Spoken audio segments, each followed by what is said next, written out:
If how-to advice actually worked, January would look very different. Every year, millions of people search for the same things: how to start a new habit, how to start over, how to change your life. They watch the videos, they save the post, they feel motivated, briefly. And then, nothing really changes. This isn't because people are lazy, it's because we've been taught the wrong problem. We're told change is about starting. Start small, start today, just start. But if starting were the issue, most people would already be different. Because most people do start.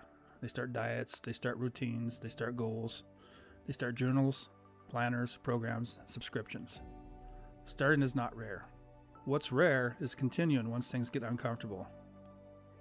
The self-help world loves to sell beginnings because beginnings feel good. They're clean, they're hopeful, they don't cost much yet. No one wants to talk about what change actually demands because that part doesn't sell well. Real change isn't exciting, it's inconvenient. It threatens comfort, identity, and relationships. And that's where most advice goes silent. Here's a real pattern most people live in. They feel dissatisfied, they research solutions, they consume advice. They feel a surge of motivation, not because anything changed, but because hope feels like progress. They take a few steps, the friction shows up: fatigue, resistance, boredom, social pressure, old habits pull them back. And when that happens, they assume something is wrong with them. So they quit, quietly, and they promise they'll start again later. This isn't failure, it's a predictable outcome of shallow advice, because no one prepared them for the cost. Motivation isn't designed to last. Motivation is emotional energy, and emotions are temporary.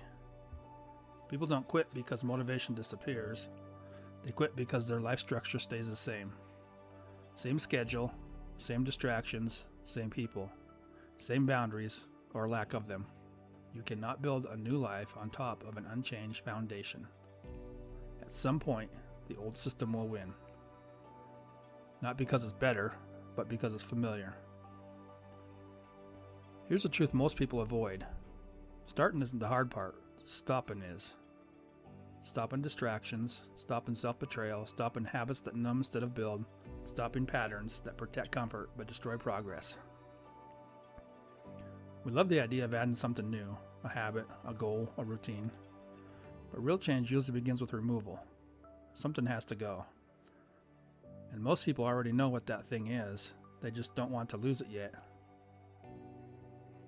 How to start advice avoids 3 uncomfortable truths. Truth 1, you will lose parts of your old identity.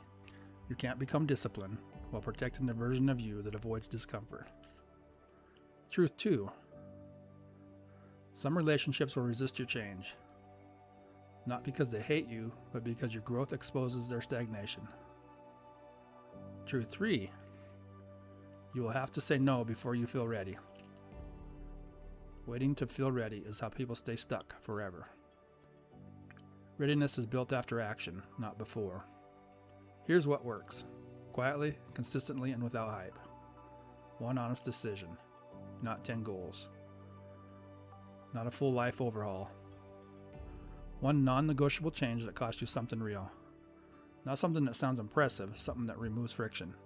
Less input, fewer distractions, clearer boundaries, simpler structure. Progress doesn't come from intensity, it comes from alignment. Most people don't need another plan, they need honesty. About what they're avoiding, about what they're protecting, about what they're willing to let go of. Change doesn't start when you feel motivated, it starts when you tell the truth and act like it matters.